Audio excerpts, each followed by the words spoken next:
Jesus, once again for this time together. Let us learn and appreciate what all the wisdom that you give us in the book of Ecclesiastes, and let us live out the wisdom as stated in this book. Amen. All right. So welcome to, I know your paper says lesson 4, but this is actually our third lesson. I'm kind of jumping around through the book of Ecclesiastes. These lessons that I wrote for my education class at seminary. So I decided I kind of wanted to do like a whole overview of Ecclesiastes in the 4 weeks that I have with you. So we're going to skip a couple chapters so that you can kind of get the whole book. So our next lesson next week will be the last 2 chapters, 11 and 12. Today we're going to look at chapters 7 and 8. But before we do that, I'm just going to get you up to speed, kind of review what we talked about in the last couple weeks. So in our first lesson, we talked about the word hebel. That's the word for meaningless. You see it in Ecclesiastes. He's always saying meaningless, meaningless. What that word actually is in Hebrew is vapor or breath. So what Solomon is saying is that everything that we're doing, it's like chasing after breath or after vapor. That's the word hebel. We acknowledge that death is the great equalizer, and how God gives contentment to those who please Him. In our second lesson, we reevaluated our view of time and work. We reconsidered that we're no better off than animals, and we rediscovered what it means to live with meaning. And then in the third lesson, which would be chapters 5 and 6, what Solomon is talking about there is having proper reverence and awe for God, not making empty promises and not saying idle words.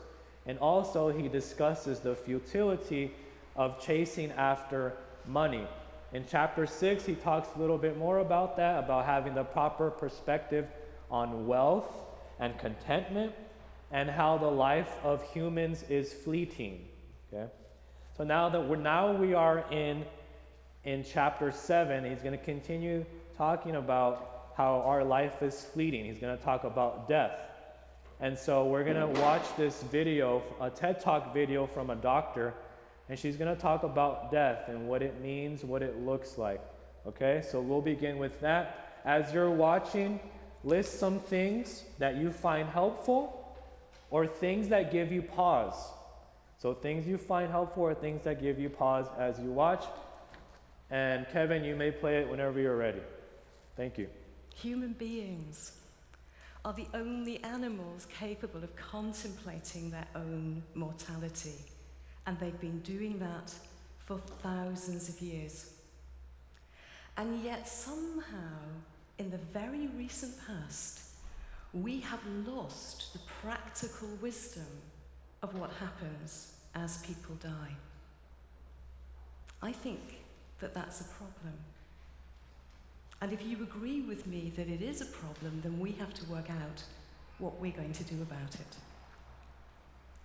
When she was in her mid-20s, in the 1920s, my grandmother was already deeply familiar with the sequence of events that happened to a human person as they were coming to the end of their life. And that's because, as a woman, and it was usually women's work, she was doing what women had done for centuries, looking after people at the very end of their lives, in their own beds, in their own homes, supported by their own people, because hospital had nothing to offer once a person was so sick that their death was imminent. And yet, when I reached my mid-20s, in the 1980s, I had none of her wisdom and understanding and knowledge of dying, and that was even though I'd just finished 5 years at medical school. As a newly qualified doctor, I'd spent 5 years being trained to stop people from dying. And actually, if a death happened, it was a thing that was seen as a medical disaster. It was a thing that was embarrassing. It was a thing of which we do not speak. Why the difference? And why within just a couple of generations? Well, think about what happened to medicine over the course of the 20th century. It was not worth going to hospital when you were dying in the 1920s. But by the 1960s, 70s, 80s and onwards, think of the fantastic progress that had been made so that people who were so sick that they might die, of course we took them to hospital because there were antibiotics. There were really clever anesthetics that allowed surgeons to spend a long time unpicking things during operations. There were new and very sophisticated treatments for cancers, for heart failure, for kidney failure. There were intensive care units. There was transplantation of organs, some of that pioneered in this very city. Medical progress was astonishing. Taking dying people to hospital very often saved their lives, and that is fantastic. And yet, by taking dying people out of home and putting them in hospital, we changed our understanding of the process. We lost our ownership of the process and we gave it to healthcare. And we forgot what dying looked like. So, having been qualified for just over 4 years, I find myself in a new job. Having originally intended a career in cancer medicine, I've spent the last 4 years choosing to train in the places where the most sick people were. And then I realized that actually what was really interesting to me was the detective journey of symptom management and the emotional integration of feeling well enough to live a little bit during the very end of life. And I went to work in a hospice. But I'd been working in a big teaching hospital. I'd learned a lot of medicine. I'd seen a lot of dying. We had a patient in the hospice. She was a memorable woman for many reasons. She had been a member of the French resistance during the Second World War. She'd married a British airman. She'd come to live in England. She'd never lost her French accent. She had a cloud of glorious white hair, like a halo. She had piercing brown eyes, the kind of gaze that you feel a person can see your soul. She was self-contained. She was a little bit aloof. In fact, she was a little bit scary. One day, she told the nurse who was looking after her that she was terrified of dying in agony. Because if she were to die in agony, she might despair in God. And if she were to despair in God, as a French Roman Catholic, her belief was that that would be a mortal sin, so she would not be able to go to heaven, and heaven was the place she knew her husband was waiting for her. This was a profound existential distress. And my boss said, well, we need to go and talk to her, and you should come, you'll find this interesting. I was 26. Do you remember 26? It's that kind of age, the last age when you know that you know everything. So I went along wondering what I might learn because I thought I was quite good at pain control. That conversation changed my life. It changed my career. And it's brought me here. Sitting on her bed with me on a little footstool so I can see him and her and the nurse sitting on the chair. He said to her, I'm concerned that you've got worries about what might happen as you're dying. And she said, yes, she knew him well, she trusted him. And he said, I'm sorry to hear that, and I wondered whether it might help you if I describe to you what usually happens as a person is dying. And I'm sitting on the stool of all knowledge thinking, well, you can't tell her that. Because I've seen lots of dying and I know they're all different. And she said, yes, please. And he said, well, I'll describe what we usually see, and if it gets too much, you tell me. I promise I'll stop. The thing that's really interesting, Sabine, is that as people are dying, it doesn't really matter what the illness is that they're dying from. The pattern of events is very similar. We see people becoming more and more tired. It's harder and harder for them to find the energy to do things. In fact, they recharge their energy not so much by eating and drinking, but by sleeping. And as time goes by, what we see is that people sleep more and they're awake less. And if they want to do something important, they should take a snooze before it. She nodded and she got hold of his hand.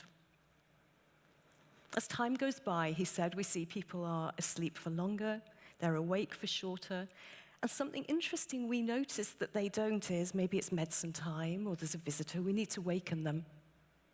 For a period, we can't waken them. They're not just asleep, they're actually unconscious.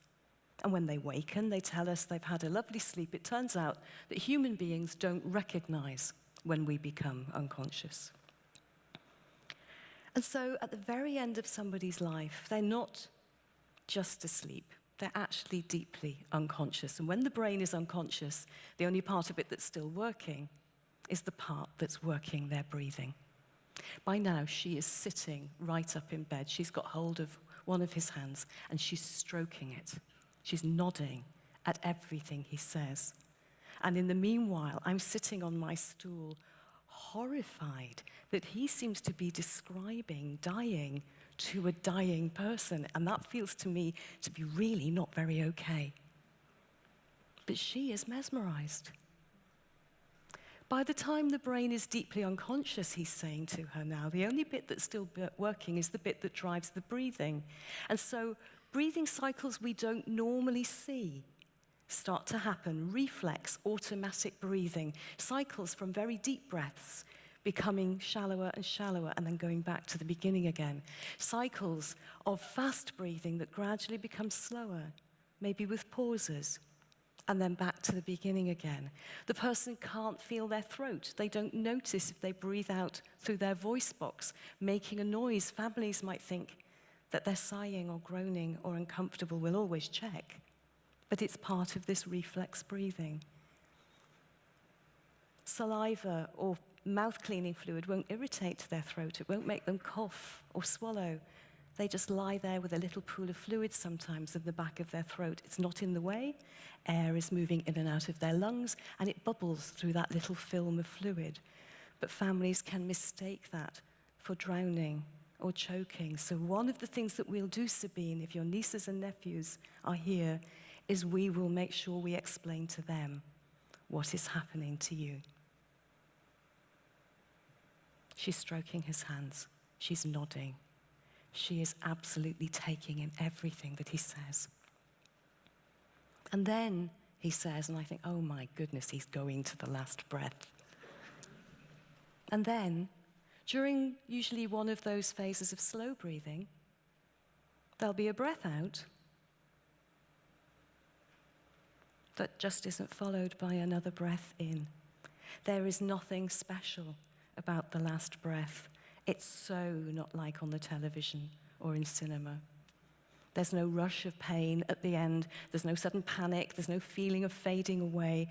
Sometimes we who work in palliative care, and I've subsequently discovered this to be true, sometimes we will walk into a room where a family has been around a person who is in the act of dying, and we'll realize the person has stopped breathing, and the family hasn't noticed yet, because the Hollywood finale that they're waiting for hasn't happened.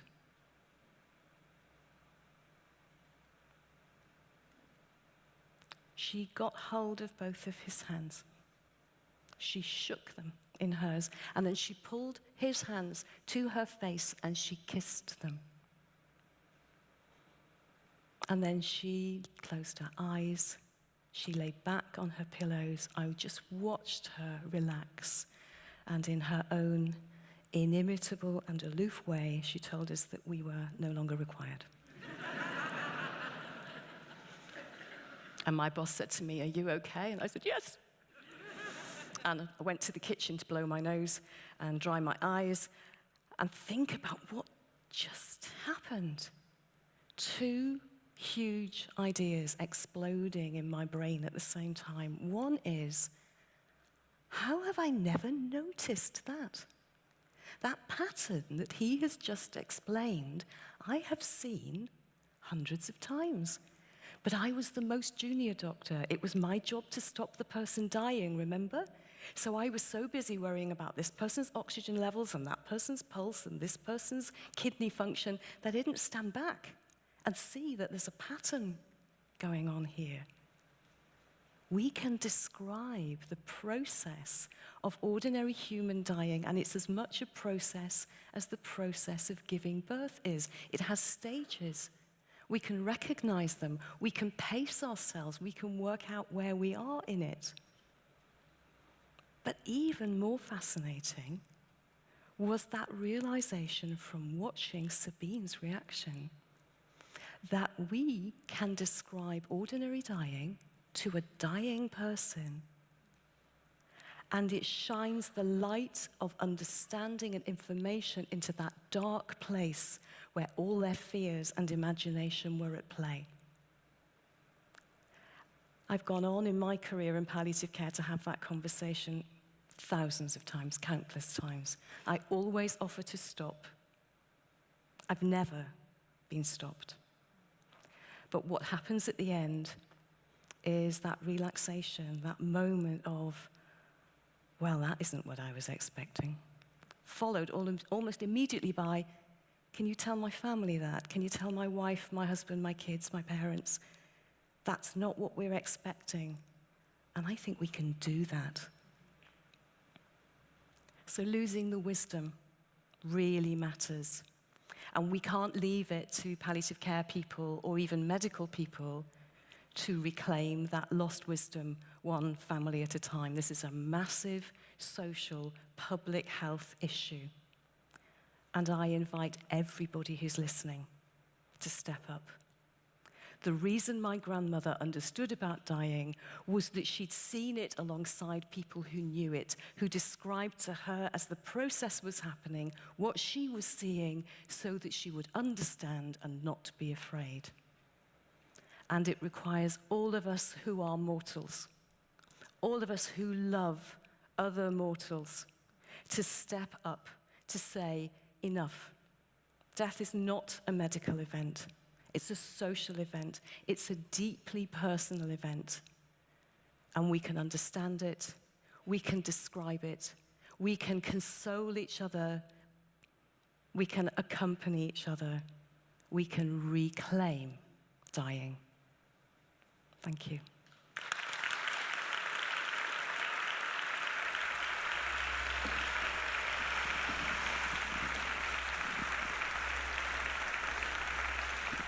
Thank you, Kevin. All right, so as Dr. Catherine talked about death and the process of dying, what are some things that you found helpful? What are some things that gave you pause?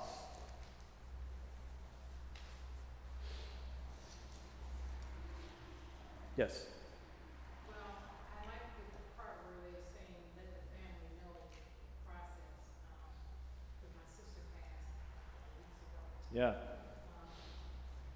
I didn't have a real problem with that process. She was in hospice because my parents were there, and I was there through the hospice. And some of my brothers and sisters weren't. Mm-hmm. And they would say, she's going to get better. And I said, no. And another brother said, see, they don't talk to you. Mom and dad get, I said, they're going to sleep. I said, the whole process, they're going to be sleeping until they pass away. Right. So, in the end, the nurse came in and said, okay, well, this is what happened. Her daughter was crying because she was beat or take fluid. And he said, you don't give them anything. He said, because you can actually damage her more, trying to make her eat from that fluids. Okay. So, it was just interesting. He explained the process. He was saying, well, we're going to shut it down. So everybody kind of understood, and it was kind of nice to bring everybody in. I had to make sure to get my daughter in there because I'm like, this is death. Come see Okay. what's going to happen. So it is, but the process needs to be. Yeah. Okay. So she was saying that she appreciated how things were explained to her family, right? And you were able to see it for yourself. Yeah. Good. Anyone else? Jim? I think this was a good testimony to wisdom. I think one of the overall points she was trying to make was that the senior doctor had been through it and had the knowledge and wisdom and was able to convey it to her, and that she was humble enough to realize that she didn't know everything. Yeah. Yeah, because she was thinking, oh, my job is to prevent this from happening, right? Yeah, and I thought it was really interesting at the very beginning how she was talking about, in general, we've kind of lost this cultural, social knowledge of death because it usually happens in the hospital, et cetera, which back in the day would happen in a person's home. And so the people in the house would see it happen, they would understand it, they would be familiar with it. So I thought that was super interesting. Anyone else pick up on anything or wanted to add a comment to that? Pastor? Well, the obvious, there was nothing above Jesus and resurrection and Yeah. life. Absolutely. It just changes our approach to it. I think it is helpful to know some of the physical things Yep. that are happening or are going to happen. That's helpful to some of it. But Yeah. for the believer in Jesus to know when that last breath comes in or with us, I'm going to wake up looking at Jesus. Exactly. All right, that'll work. Yeah. And that's what ultimately takes the fear away. Exactly. Yeah, so that's one of the things that gave me pause is that she was saying, oh, it's comforting to know how this works. Yeah, I don't know about that. Yes, Tom. I did get the sense that Sabine, the one who was dying, Yes. felt relieved and understood. Yeah. And for her, that was encouraging. Right. A blessing. Right. Yes. Joe. Sometimes when people are dying, they're staying alive simply to comfort the people around them. Mm. And once you say it's all right to go, then you're at peace. Yeah.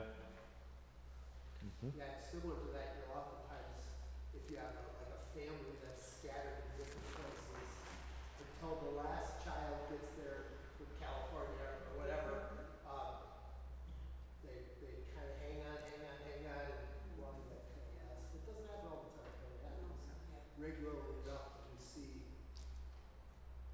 God doing something with that. Yeah. Jim? Kind of taking off on what Pastor said, I don't think they really addressed what apparently was her original problem, and that was, am I going to sin to such an extent? Yeah. To hell? Yeah.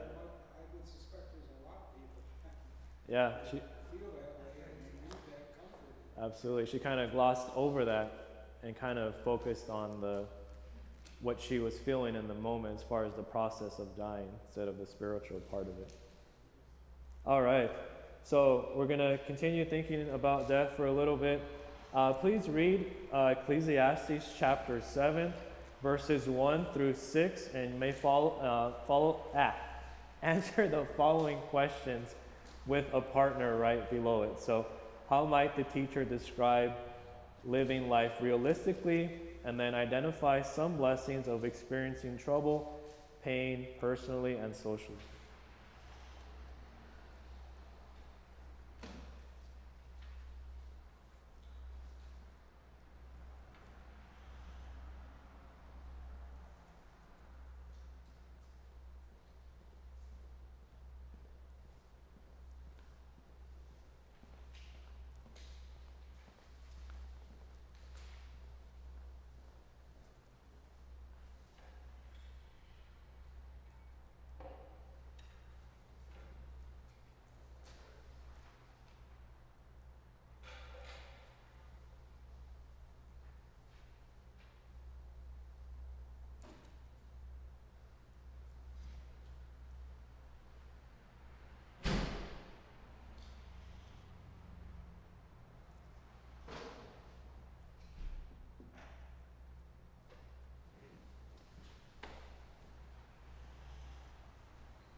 Jason? Oh, thank you.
How are we doing on those two questions? You ready to go? All right. So how might the teacher describe living realistically? What is it acknowledging? Death is the destiny of every man, it says. Death is the destiny of every man. Yeah. Liz. Don't delude yourselves with good things and good times. Life isn't joy all the time. Yeah, don't delude yourself with the passing joys of life. Good. What else? Anything else that you picked up on? Marcia. Well, I could say you can make it look more inward about yourself. Say it again. I said, I'm thinking it would make you re-examine yourself. Yeah. Yeah, re-examine yourself, right? Realize that one day you will stop breathing, right? You will die. Yeah, it's kind of a sober thought, isn't it? Anyone else? Jim. Short-term versus long-term goals. We spend too much time on short-term without bringing the full emphasis on long-term. Exactly. We don't look at the big picture, right? Instead of having long-term goals, right? Our life that extends into the new heavens and the new earth, we're kind of just focused on the here and now, right? Kind of have blinders on. All right. So going along with that, identify some blessings of experiencing trouble or pain, personally or socially. Margaret. Well, I put down that this will prepare you for seeing the perfection that we are going to have. Yeah. So seeing the perfection that is lacking on earth makes you look forward to the perfection that we'll see in heaven, right? Yeah. Pastor. No, still the Israelites' experience in Egypt is kind of a metaphor for it. God allowed their slavery to get worse and worse and worse, and then when they finally left, they were ready to go. And even then, they weren't ready to go when we're talking about going back. But God tends to do that in the lives of us humans too, that He makes our life more and more full of struggles and challenges and weakness and pain. Why? Because He wants to get our eyes off of this world. So you've got something better to come. Promised land is there, not here. Absolutely. Trouble and pain wakes us up, doesn't it? Anyone else have anything else to add to that, personally or socially? Jim. It's like the old joke where the guy was banging his head against the wall and the person said, "Why are you doing that?" He said, "Because it feels so good when I stop." So when you go through pain and everything else, you're more thankful for the good things. Yeah, when you go through pain, you're more thankful for the good things, right? And like Job, he said, are we only going to praise God for the good and not the bad?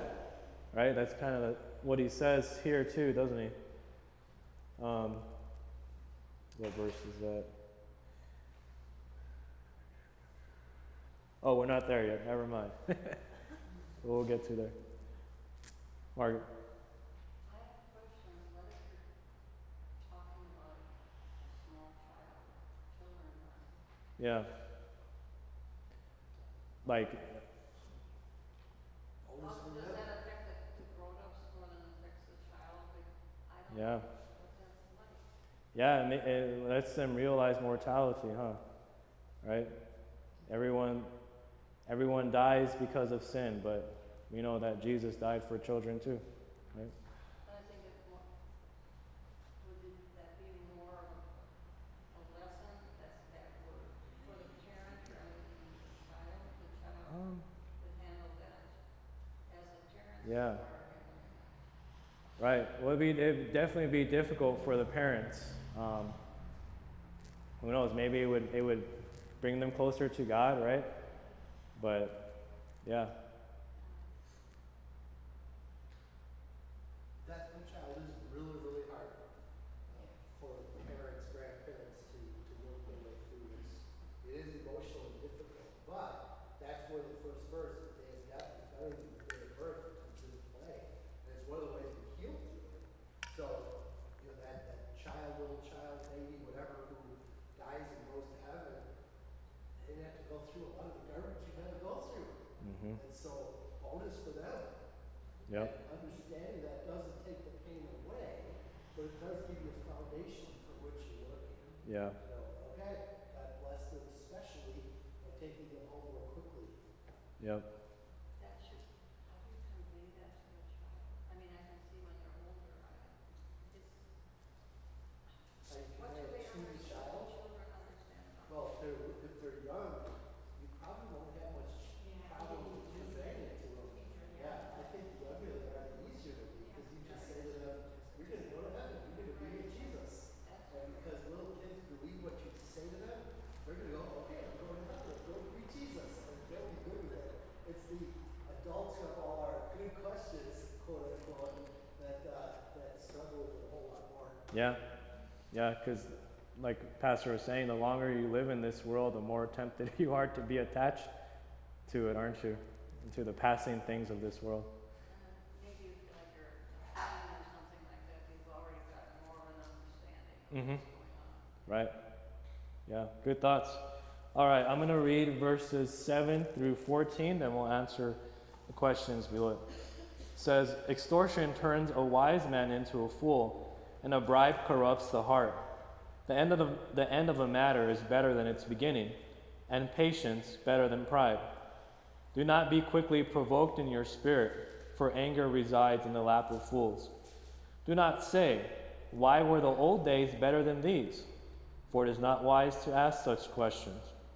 Wisdom, like an inheritance, is a good thing, and benefits those who see the sun. Wisdom is a shelter, as money is a shelter. But the advantage of knowledge is this, that wisdom preserves the life of its possessor. Consider what God has done. Who can straighten what he has made crooked? When times are good, be happy. When times are bad, consider. God has made the one as well as the other. Therefore, a man cannot discover anything about his future. So what might be some reasons it's unwise to ask, why were the good old days so much better than now? I've heard that. I'm sure you've heard that before. In all sorts of situations.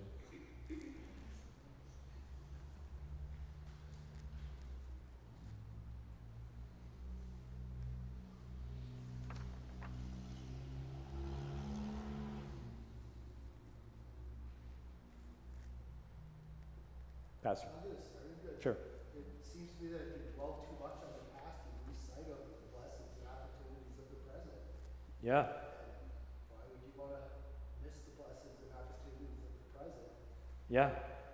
Yep. By focusing too much on the past, you miss the blessings of the present. Marcia. Also look back at, 'cause I learned a lot of history, and I look at stuff like that and I go, I can't believe people living like that.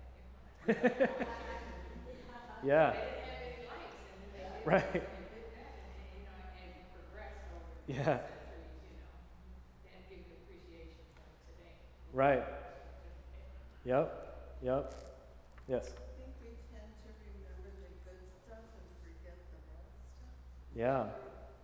Yeah, we tend to remember the good stuff and we forget the bad stuff. When we think we have these rose-tinted glasses, right? We think that the olden days were just better, weren't they? But I also like to say people don't change, you know, because, you know, like the Bible, that's who we are. I say everything around us just changes. But, Yeah. you know, the same people existed back then, so why is it any better? It's not good. Exactly. We're living in a different environment, but it's the same people. Right. There was sin back then and there's sin now, isn't there? Right? Yeah.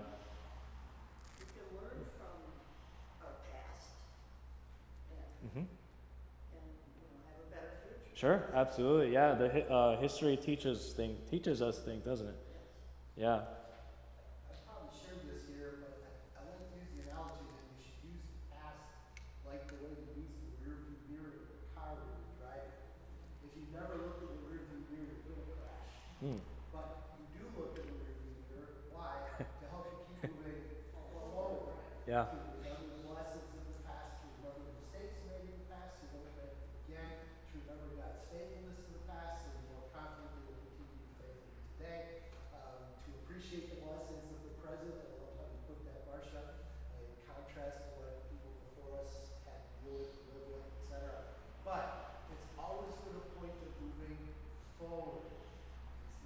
look back there. It's to keep moving forward. Yeah, right. Exactly. Because like Pastor said, if you only look at the rearview mirror, you're going to crash, huh? Yeah, absolutely. All right. If you never look at the rearview mirror, you'll also probably crash. Yeah. You gotta use that way. Yeah. So it's just not true that the old days were better than now, right? So fill in the blank at the bottom.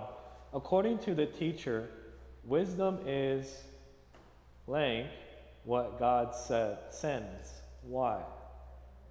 What do you think goes in that blank? Wisdom is what? About embracing? Embracing works, yeah. Anyone else have a different verb that might work? Accepting, yep. Yeah, I think those two are really good. And you're embracing, you'll acknowledge that God is in control of everything, right? Both the good and the bad, right? It's accepting, right? God has a plan. He knows what he's doing, right? It's not just thanking him for the good things and missing the bad things. No, God is using all of that towards your eternal good. All right, let's go on to the next page. So we're going to read 15 through 22. I'll go ahead and read that as well. It says, "In this meaningless life of mine, I have seen both of these. A righteous man perishing in his righteousness, and a wicked man living long in his wickedness. Do not be over-righteous, neither be over-wise. Why destroy yourself? Do not be over-wicked, and do not be a fool. Why die before your time? It is good to grasp the one and not let go of the other. The man who fears God will avoid all extremes. Wisdom makes one wise man more powerful than 10 rulers in a city.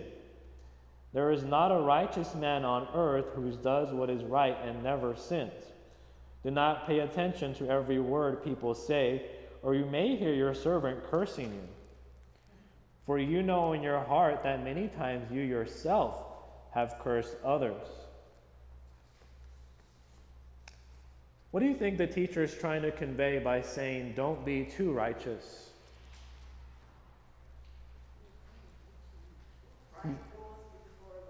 Okay. He says pride goes before the fall. Can you tell me a little bit more about that? You puff yourself up so much, you think of yourself so much. And Yeah. then, boom, something happens Yeah. and you're released. Look at all the good things I'm doing, right? I give this amount to church.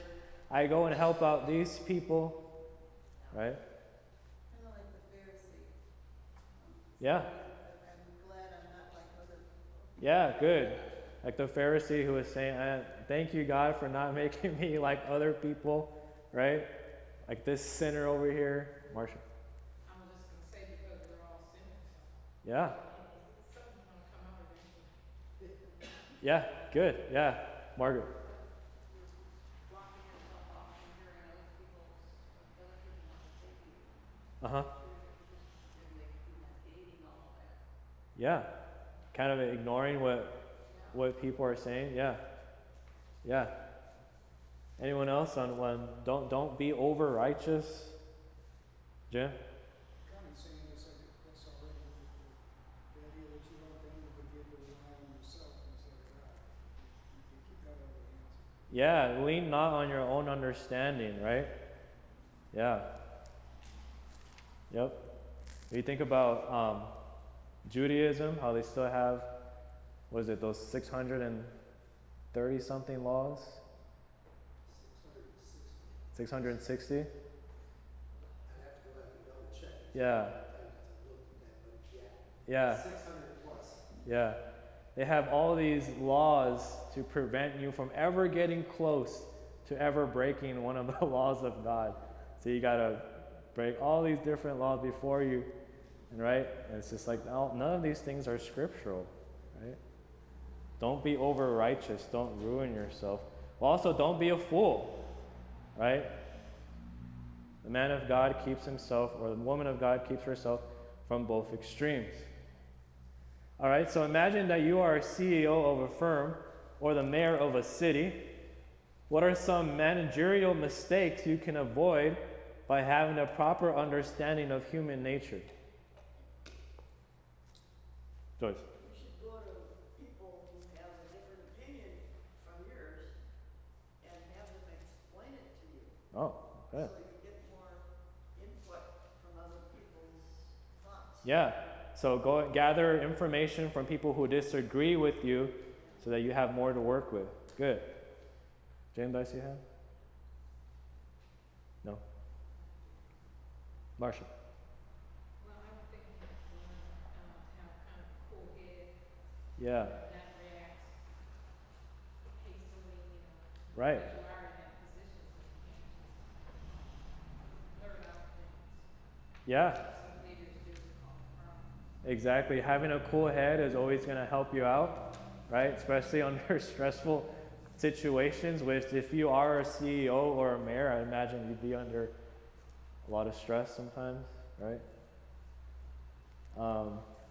Yeah, good. Anything else on that? All right, so let's go down to verses 27 through 29. Go ahead and read that, and then with a partner, answer the question below it. How might you explain what the teacher says in verse 28 about men and women? What's his point?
How are we doing? Do we have an idea?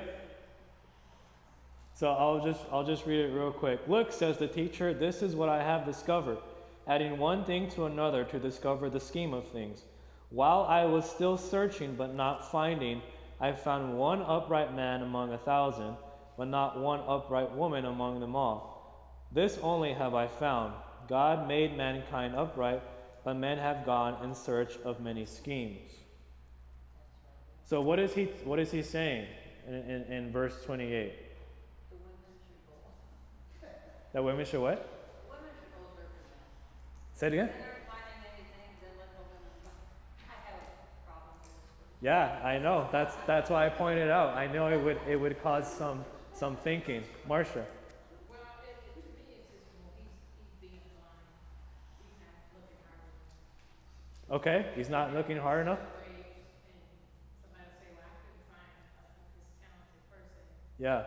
And then that person is there, it's just not somebody they want to bring up. Okay, maybe. Yeah. Pastor. It's important that we remember who wrote this. Solomon. How many wives and concubines did Solomon have? A lot. Yep. And so Solomon's track record with women is horrible. Right.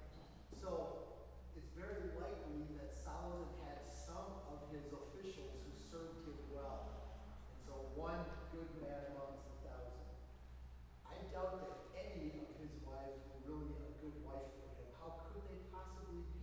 because he wasn't a good husband to them.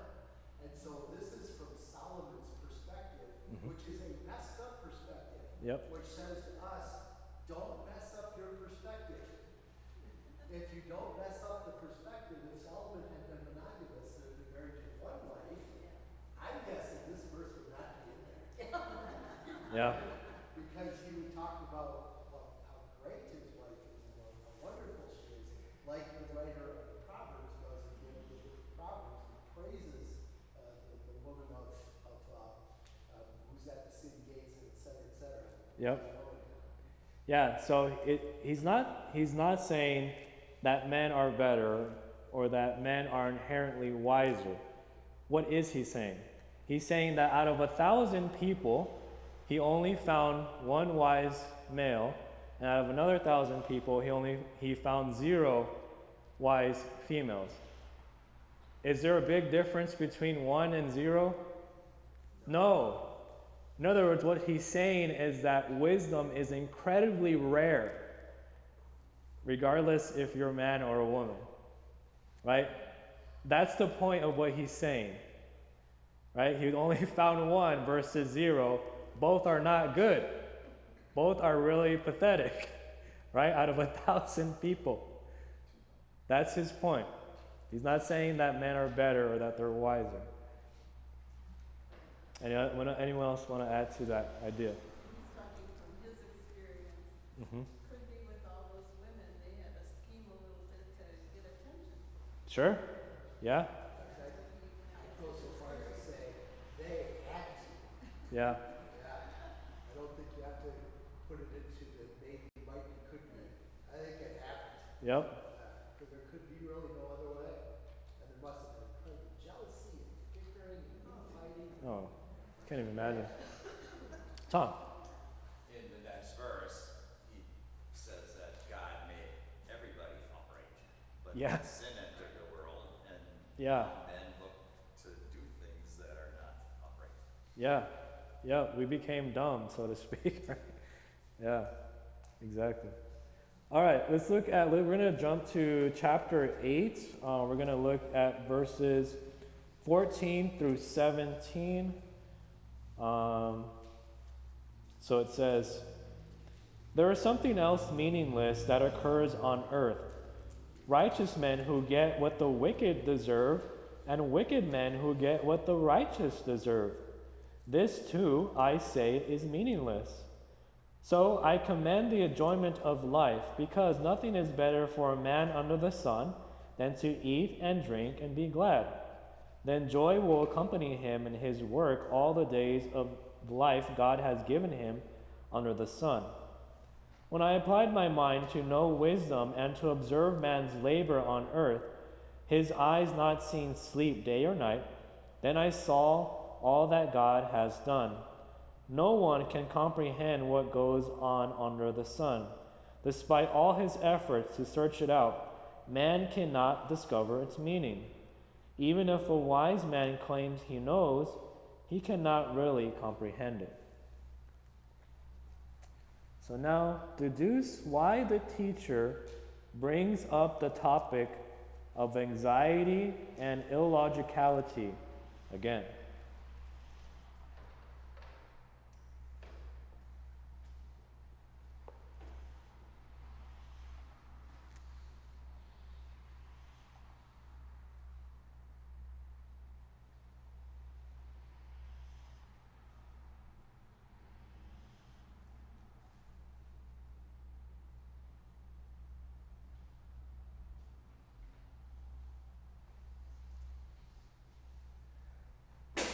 Wes?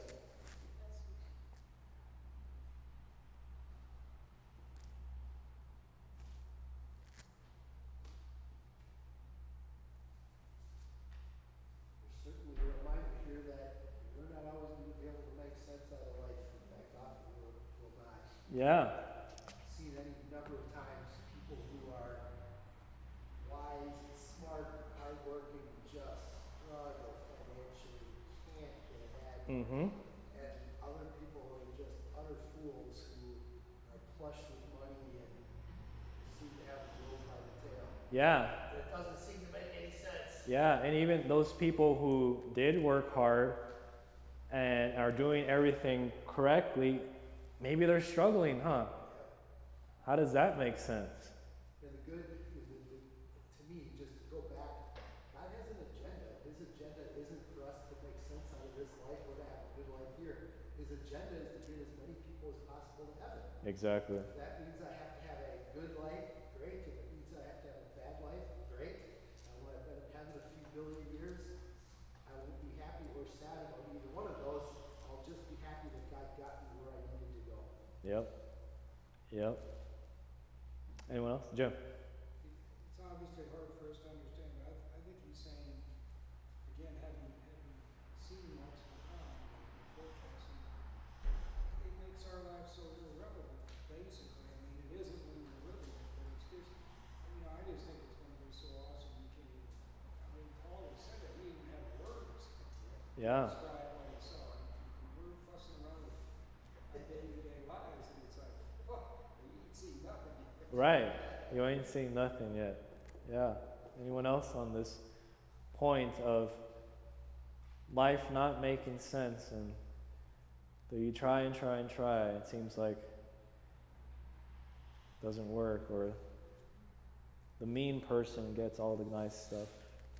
But sometimes the people that have money and everything that they think they want, they really do. If we have God, we're far richer, right? Yeah. Yeah, 'cause it doesn't matter how much money you have, doesn't mean you're going to be happy. No, actually, it's not going to mean that you're happy. Pastor preached about true wisdom to the confirmants in us today, in that we have the guidelines to how to live our life, and when we focus on that and do that, there's the blessing. Yep. Fruits of faith. Exactly. Do you have any other thoughts, Pastor? All right. So down at the bottom where it says taking it with me, if you would please write a prayer about life under the sun using the ACTS formula. So one sentence for each word of the acronym. So this ACTS formula is a very common way that pastors and other people are able to form a prayer. So the first part, so like the first sentence would be adoration towards God, confession, thanksgiving, and then supplication, which is asking for something specific from God. So looking at what we studied, so looking at the reality of sorrow and death, treasuring wisdom, or acknowledging that life just doesn't make sense. With those thoughts in mind, construct your own prayer using this ACTS formula.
All right, and with that, we'll call an end to our Bible study. So this prayer is for you to take home.